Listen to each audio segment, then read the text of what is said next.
Well, we'll actually find out how old Hunter Greene is. Yeah, let's welcome Hunter Greene back to the stove now. Hunter, how old are you now? I'm 21 now. Man, I didn't even have the chin piece. That's crazy. Just to let you know, H, that he's grown up. He's got the chin piece now. 21, mature kid now. Hunter Greene, Reds' top prospect. We've known your name for a long, long time. We just talked about the Dream Series, and you were part of the inaugural class in 2017. How much pride do you take in being an alum of the Dream Series, something that is still in its infancy? And, again, what are you looking forward to seeing as it grows here? Man, it's such a great event that they put on. There's so many great players. And, it's great because there's the top players, within the country. And then there's some players that are kind of, coming up in the game, and they're working on, getting better, and they're working on their craft. So to see them, have a good group of players, a great group, and then to have, some of the guys that are coming up, it's special, because you can teach some of these kids, you have great learning opportunities. And there's some really, really, really good coaches out there. LaTroy Hawkins. I'm trying to remember some of the other coaches. It's been a while, but that's who I see right now on the screen. So LaTroy, popped up. But so let me ask you this, Hunter, then, since you're still looking across. What did you learn? What did you take away from that time that you maybe are still applying now? There was some mechanical adjustments that I made while I was there, but a lot of it was, learning how to be a professional, what to expect, one signing, and just how to carry yourself. And like I said, be a professional. That's one of the most important things. And, always staying focused, continuing to be humble, and always know you have work to do. So you're 21 now. You'd be a junior in college. Are you glad with the decision you made to sign out of high school? I get that question all the time. I am. I was committed to go to UCLA. I did really well in high school academically. Obviously, it's a great school and really good baseball program with Coach Savage over there. Yep. But I'm happy with my decision. I can go back, which is great. Education is paid for, which is awesome, and that's something that I'm interested in. I'll be doing here soon. So. Plus, you got $7 million in the bank. I'm just saying. that don't hurt. That didn't hurt. Look, I'd be facing some heat from Reds fans if we didn't ask you just how you're feeling. You had Tommy John in 2019, and 2020 was anything but normal in terms of how a year would go and recovering and working your way back and playing in the minors. You weren't able to do that. So where you at?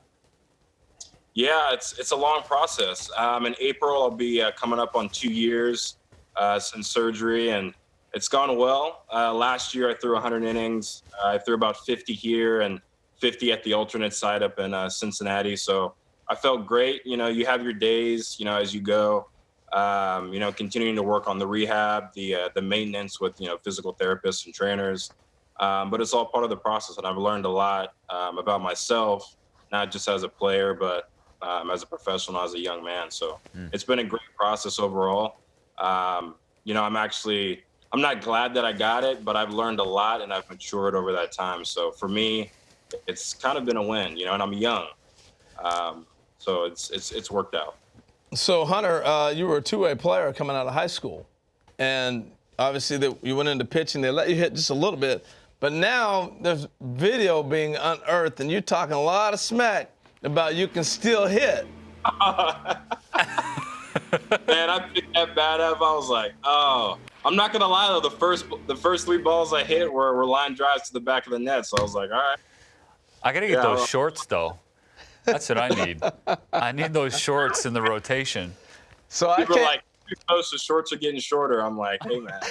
Yeah, I came out to California to spend time with you in high school and got a chance to see you then. But do you remember the day Charlie Sheen and Deion Sanders came out to see you? What? Yeah, you were there. Yeah, I do remember that. I don't think they came out to see us, but I think they were out there for something else. Yeah, they came to see you at a separate time, yeah. Yeah, it was good stuff. Yeah, I think Charlie's a big baseball fan. Huge Reds fan. Okay. I heard that his private jet is like all decked out in red stuff. Yeah, Steven would know that. He's flown with him before. I have not. I've never had the private jet experience. I never will. Hunter, last thing for you. Look, as we celebrate MLK Day, and you talk about at 21 years old having to learn real quickly how to be a professional and be a professional sport that isn't represented heavily in the black community, right? We talk about the percentages that will continue to grow. Yeah. But how challenging was last year, again, in your development as a professional, also as there's this reckoning in society with racism in America? Yeah, it was a challenge, especially, this past year, I was at the alternate site, or the taxi squad, so there wasn't a lot of media there. So I wasn't really asked any, questions other than when I first got to Cincinnati. But I was playing these scenarios in my head of being, asked these questions, and it's when you have a platform.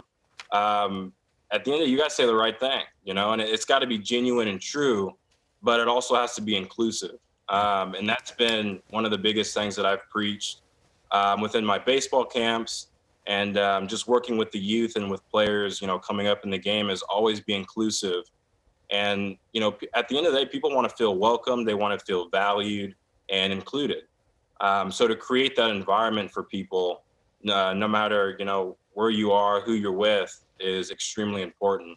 And that's something that I take pride in. So for me, it was a challenge just because I'm focusing on baseball, but, there's also this, social unrest, and, it's been tough. But at the end of the day, I know who I am, and, there's a great group of guys, with the Reds that were very supportive, and being able to talk to Amir, throughout this year, and kind of have somebody to lean on and, run ideas through, and just have, genuine, true conversations with them was important. So, like I said, being inclusive and just being able to, make people feel valued and welcomed,